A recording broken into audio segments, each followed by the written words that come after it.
नीता की शादी रोहन नाम के एक बहुत ही अच्छे लड़के से हो रही थी। मायके में कॉलेज पास करने के बाद से ही नीता जॉब पर जाया करती थी, जिस वजह से उसे घर के काम कुछ अच्छे से नहीं आते थे। साथ ही उसे खाना बनाना भी नहीं आता था। शादी की सभी रस्में संपूर्ण होने के बाद नीता रोहन के संग विदा होकर अपने ससुराल चली जाती है, जहां नीता की सास कमला उसकी आरती उतारते हुए बोलती है, हाय, नजर न लगे मेरी प्यारी बहू को, एकदम चांद का टुकड़ा है। थैंक यू माँ जी। हाँ हाँ ठीक है बहू, जल्दी से अपने कदम मेरे घर में रख, मुहूर्त निकला जा रहा है।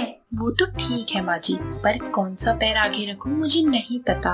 अरे बहू, दाएं पैर से कलश गिराकर अपने ससुराल में प्रवेश कर। बहू थोड़ा जल्दी कर, अभी तेरे हाथों से बनी पहली रसोई का स्वाद भी तो चखना है। क्या? बाकी सब कुछ तो ठीक है, पर यहाँ हाथों का स्वाद यहाँ कहाँ से लेकर आऊंगी मैं? भगवान, मेरे नए ससुराल में मेरी लाज रखना। इतना सोचकर नीता अपनी सास के कहे अनुसार चावल के भरे कलश को गिराकर अपने नए ससुराल में अपने शुभ कदम रखती है। बची कुची रस्मों को पूरा करने के बाद नीता को आराम करने के लिए उसके कमरे में भेज दिया जाता है।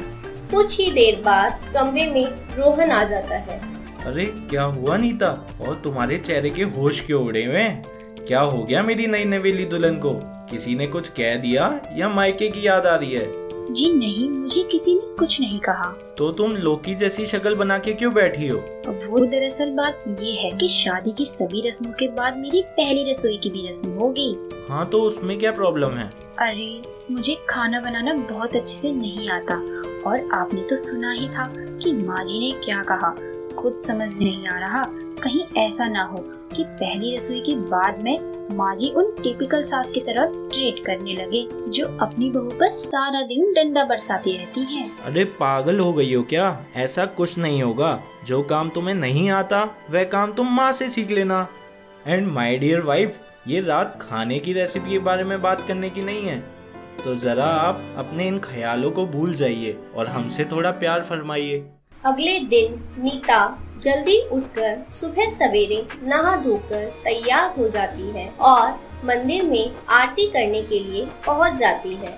आरती की आवाज सुनकर घर के सभी लोग नीचे आ जाते हैं। आरती खत्म होने के बाद कमला नीता को आशीर्वाद देते हुए बोलती है, वाह क्या बात है, सच कहूँ आज तो दिन ही बन गया तेरी मीठी आरती सुन के। बहू तू बड़ी गुनी है, अब बस जल्दी से तेरी पहली रसोई की रस्म करके तेरे हाथों के खाने का स्वाद चख लूं। मुझे पता है कि जैसे तू हर काम में गुनी है, वैसे खाना बनाने में भी तू एक नंबर ही होगी।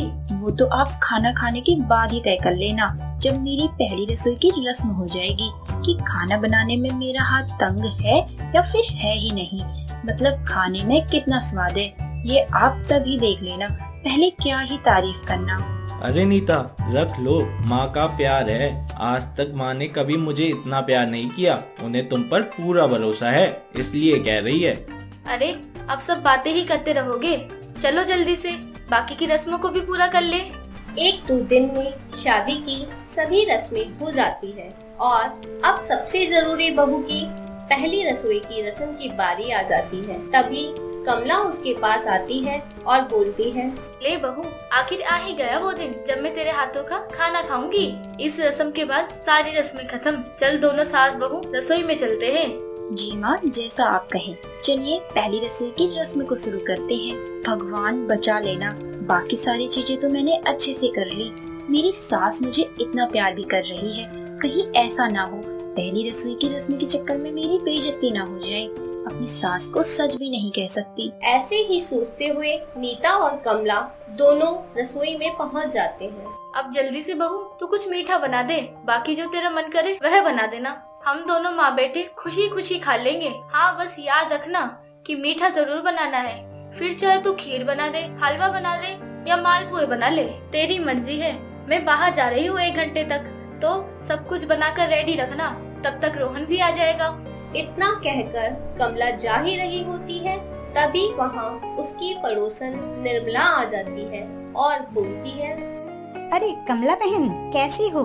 अरे एक बात बताओ, अभी नाश्ता तो नहीं बनाया ना तुमने? नहीं निर्मला बहन, आज मेरी बहू की पहली रसोई की रस्म है, बस तो वही बता रही थी, तुम बताओ क्या हुआ? अरे बहू की रसोई की रस्म कल करवा लेना। आज जल्दी चलो, मेरे पोते का बर्थडे है तो उसका नाश्ता भी है, और दिन में मेरे घर पे कीर्तन है, तो दिन का खाना और रात का भी खाना मेरे घर पे ही है। चलो जल्दी सास बहू। नीता यह सुनकर खुश होती है और मन में कहती है, वाह भगवान, मजा आ गया आज तो। बच गई मैं, वरना सासू माँ को पता चल जाता कि मुझे अच्छा खाना बनाना नहीं आता। अरे बहू, किस सोच में डूब गई? मुझे पता है तेरी पहली रसोई करने का बहुत मन था, पर चल कोई नहीं, आज नहीं तो कल सही। हाँ माँ जी, चलो चलो। दोनों सास बहू निर्मला के घर चली जाती है। अब अगले दिन उसकी सास उससे बोलती है, चल बहू, आज कोई अड़चन नहीं होगी, आज होगी तुम बस मेरी बहू की पहली रसोई की रस्म होगी, इससे ज्यादा और कुछ नहीं होगा।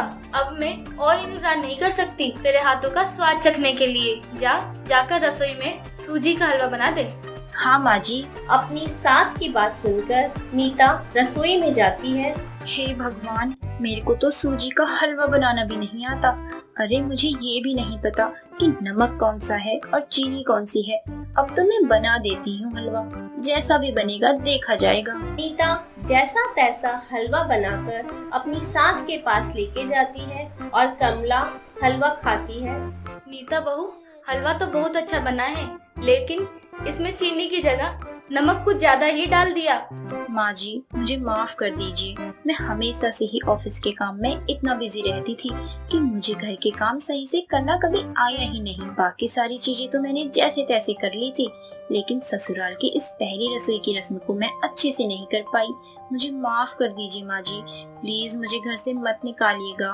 अरे बहू, इतना परेशान क्यों हो रही है? खाना बनाना इतना मुश्किल काम नहीं है। अरे तुझे नहीं आता तो क्या हुआ बेटा, मैं तुझे सिखा दूंगी।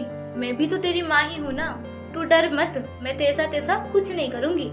कमला की बात सुन नीता उसके गले लग जाती है, जिसके बाद कमला नीता को रसोई में ले जाती है और उसे हलवा बनाना सिखाती है। और ऐसे ही धीरे धीरे कमला नीता को सारे खाने की चीजें बनाना सिखा देती है, जिसके बाद एक बार फिर से कमला नीता की पहली रसोई की रस्म करवाती है। तो दोस्तों, कैसी लगी आपको हमारी एक छोटी सी प्यारी सी पहली रसोई की कहानी? हर सास एक जैसी नहीं होती, कभी कभी प्यार से कहने पर भी बातें बन जाती हैं।